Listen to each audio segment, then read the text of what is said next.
video,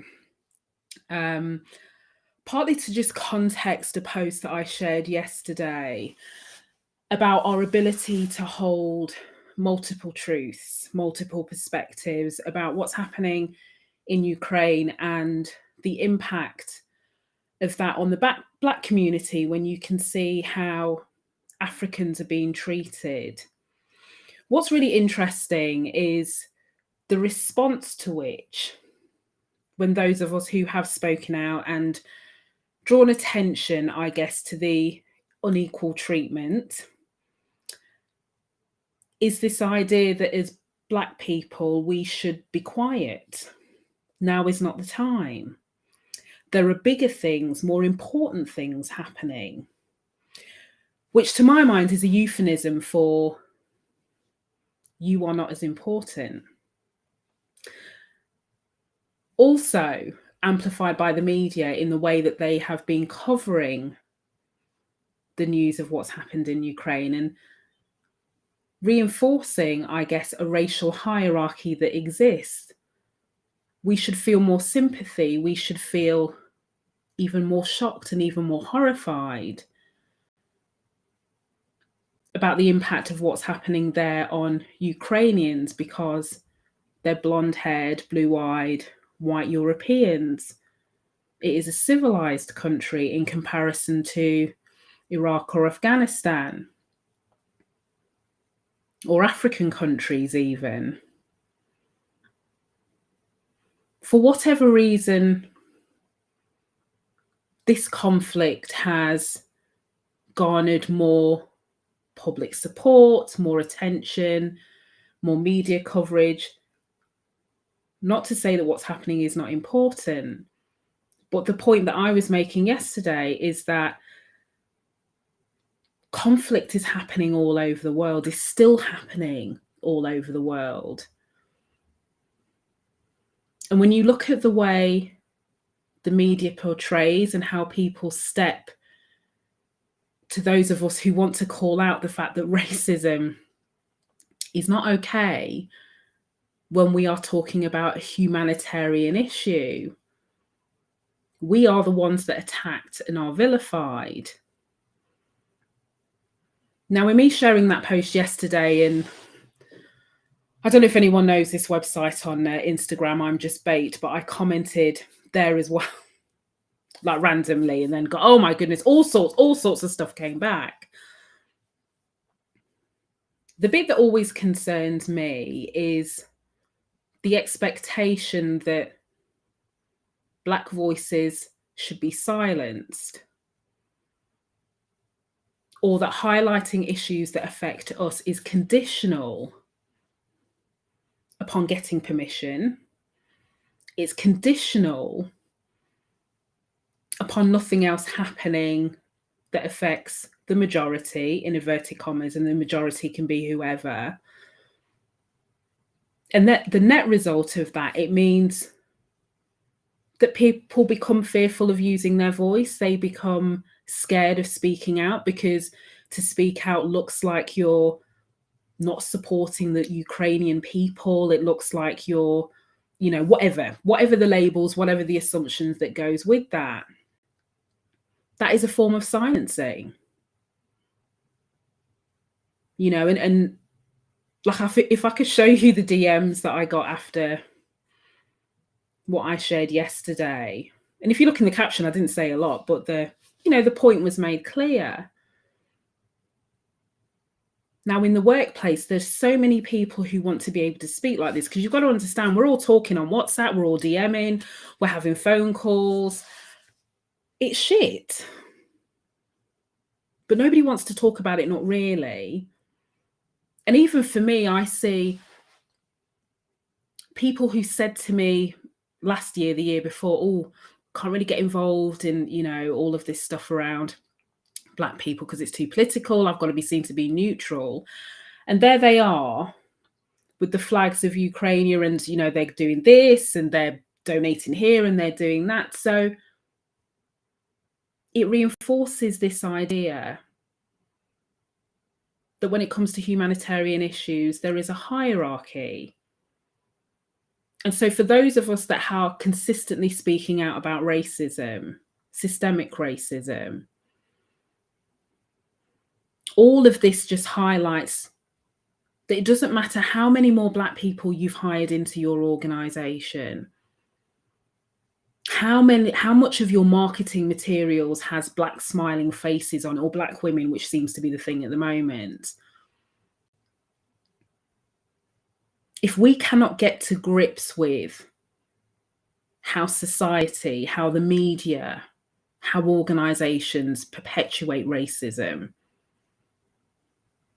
by the conversations that they allow and also the conversations that they don't allow, by how they don't create space for colleagues with multiple identities who are impacted. Like, it's traumatic to see Black people being denied access, not being able to flee a country that's being attacked. And for everyone who said, oh no, it's this, the Ukrainians, they're prioritizing people of that nationality. There is like I always keep saying, ethnicity and nationality are two different things. You cannot look at somebody and say that's their nationality. So that argument doesn't stack up. God bless Twitter. Like I'm normally like, Twitter's like a hot mess on most days, but at least with this, like you get to see the real stories and the real footage. Like that's not fake news. That's not people. You can hear what's been happening. You can see what's happening. And it's traumatic to see that play out, but it's also traumatic to see the response to that. The shutting down of conversations, the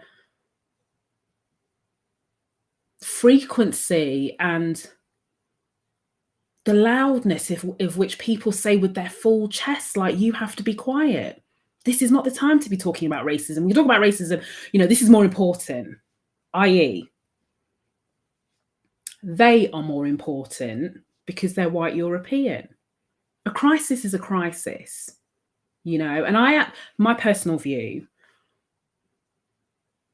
is that something as horrendous as war shows the persistence of racism, tells you how far we have to go as a society.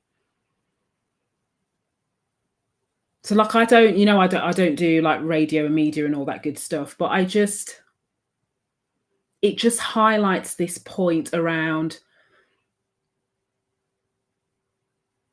you can look outside of the four walls of your organization and be like, oh yes, we should support, we should, right? That's awful, that's terrible. But my question is, what are you doing then? Those said organizations that feel uncomfortable about prioritizing Black colleagues, but at the same time, you want to go with your social media posts and fly all these different flags, providing they're not from a Black or brown country. Because, that's political, but this isn't. One of the most political things that are happening.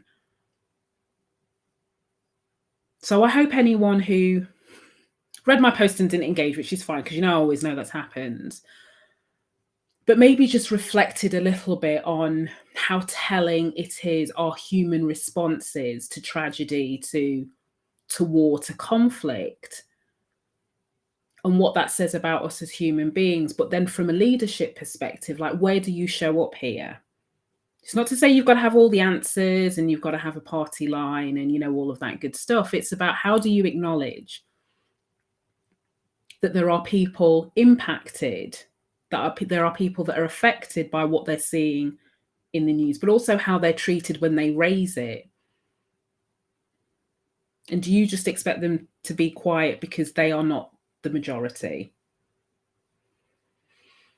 So that's why I wanted to pop up, I guess, in just context. And, for those of the UK, just some people actually, we don't care. Listen, I think we should, and it's sad to me that there's a lot of people who feel like they can't talk about how this is impacting them because they're worried it's going to look like they're anti-white or anti-Ukrainian or anti-whatever else it is. So invariably, always, we have to prioritize others, even in the face of like brutal evidence of racism at play, even in a crisis. You know, it's like the equivalent of the fire alarm going off in your building and white people being allowed out first. It's the same thing. So we can have multiple conversations here. We can ask questions on all these businesses that now all of a sudden are cutting ties to Russia.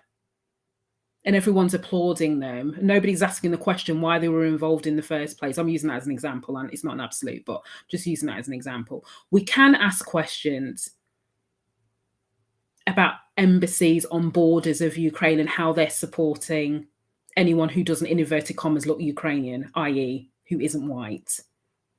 We can ask questions about how the media perpetuates cultural racism. We can ask questions about the disproportionate support, interest in this conflict versus other countries that are still going through it. We can ask questions about how we're able to just magically, waive visas and do this and do this and do this for white Europeans, but we struggle to do that with anyone else with melanin in their skin. We can ask all of these questions and still be supportive, still feel compassion and empathy for everybody that's going through this, whether then you're in Ukraine or Russia. Because let's also be clear, it's not like all the Russian people are saying, yeah, we want this too. You can have all of those conversations. They are all valid, they are all important. But what you can't do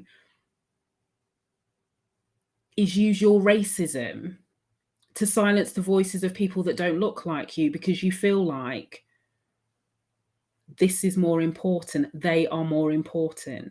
Because then you have to sit with yourself for a moment. Oh, so yeah, Shereen Daniels' soliloquy of 2022 already kicking off, isn't it? Oh, I just feel like doing one long big sigh, So keep your head up. Like, I know it's bullshit. I know. Like, I don't even know what else to say. But if nothing else, hearing me express my view, whether you agree with it or not, and that's fine.